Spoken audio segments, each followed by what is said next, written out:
घर घर महादेव। मेरी कथा शिव गुरु की है।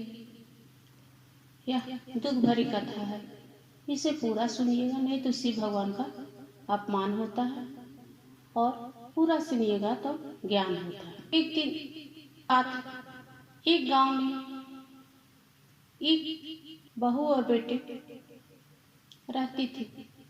बहू रात दिन शिव भगवान का पूजा करते रहती थी, हर शिव चर्चा में जाती थी, जहाँ जहाँ सत्संग होता था वहाँ वहाँ जाती थी, और वह दया भी मांगती थी कि हे शिव भगवान, हमको पुत्र दीजिएगा। पहला बच्चा हुआ तो वह दया मांग रही थी कि हे शिव भगवान, मुझे लड़का दीजिएगा, लेकिन लड़की हुआ। इसी तरह दया भजन करते हुए बेचारी को 3 लड़की हो गई। तब उसका पति ने भी उसे निरादर करने लगा, मारने पीटने लगा। सास ससुर भी ताना देने लगी कि तुम शिव भगवान की इतना बड़ा भक्त हो, हर समय रात दिन शिव भगवान का जाप करते रहती हो, तो पर भी तुम्हें 3 लड़की दिए। इतना बेचारी सबको, परिवार उसको बहुत तंग करता था, मारता पीटता भी था उसका पति। सास ससुर भी लड़ाई झगड़ा करते रहती थी। तब शिव भगवान से वह बहुत दुखी हो गए। क्या शिव भगवान, हम आपको इतना पूजा करते हैं, से मुझको इतना निरादर किया जाता है। से शिष्या बहन ने दी, शिव गुरु को भजना ही छोड़ दिए कि जय शिव भगवान।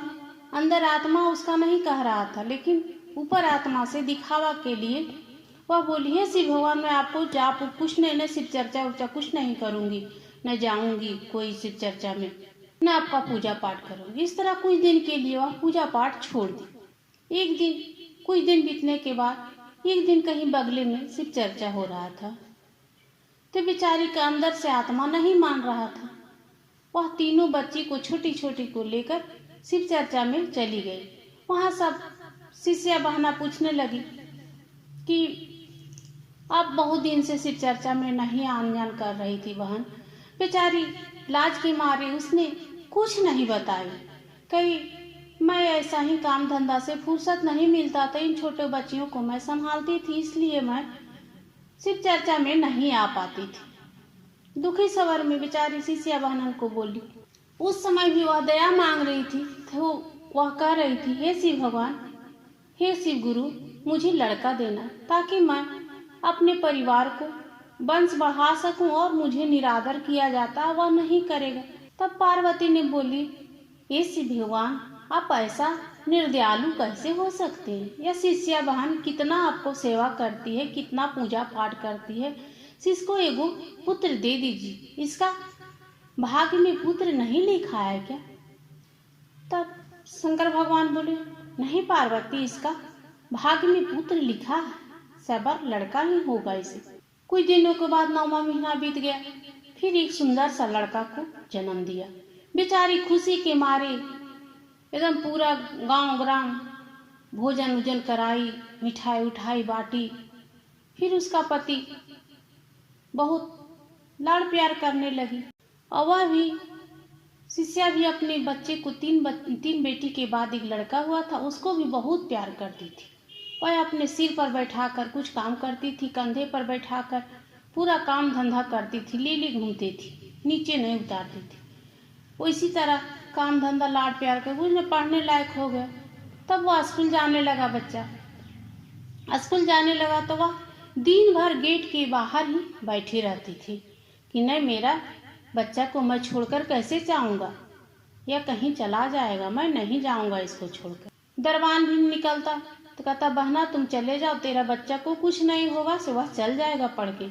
तो पर भी नहीं मानती थी, क्योंकि इसका बहुत ही प्यार करती थी। बच्चा था, 3 बच्चे के बाद, 3 लड़की के बाद उसको लड़का हुआ था, इसलिए बहुत लाड़ प्यार करता था, दुलार करता था।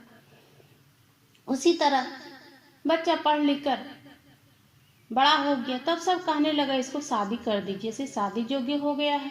तब शिष्या बहना ने बोली, ना हम अभी से को शादी नहीं करेंगे, सभी मेरा बच्चा छोटा है, बहू आ जाएगी तो, या बहू के पास रहने लगेगा, मैं इसको दुलार नहीं कर पाऊंगी। तब सारा गांव ग्राम उसे कहने लगा, तब अंत में वह शादी कर दी।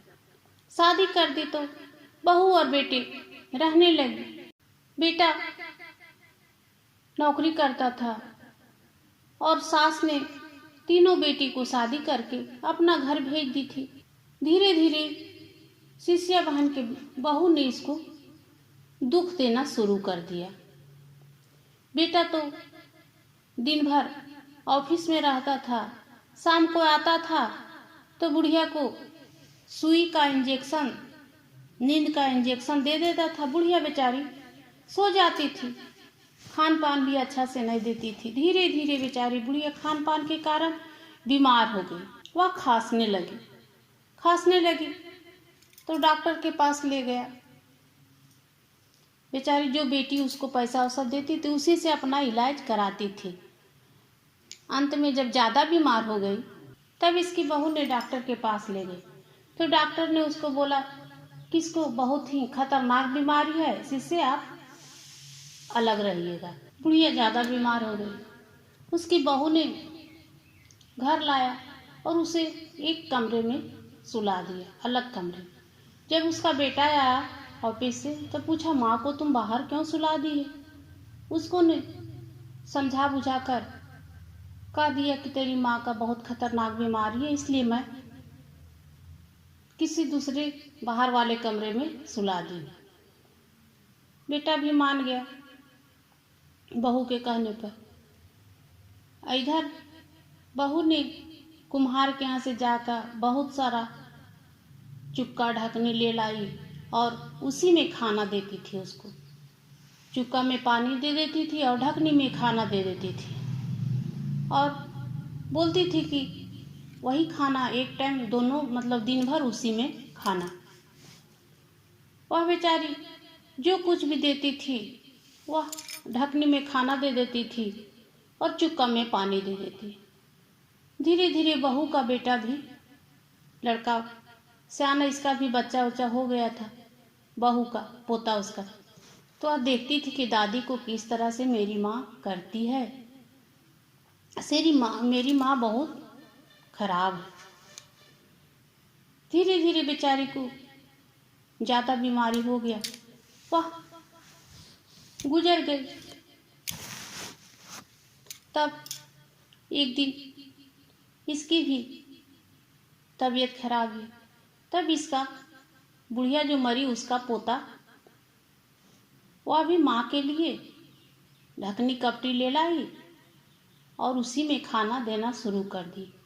तब बुढ़िया की बहू फूट फूट कर रोने लगी कि बेटा तुम ऐसा क्यों करता है? कहते, माँ तुम भी ने दादी को इसी तरह करती थी, ढकनी में खाना देती थी और चुक्का में पानी देती थी, इसी तरह दादी को करती थी जब बीमार हुई थी।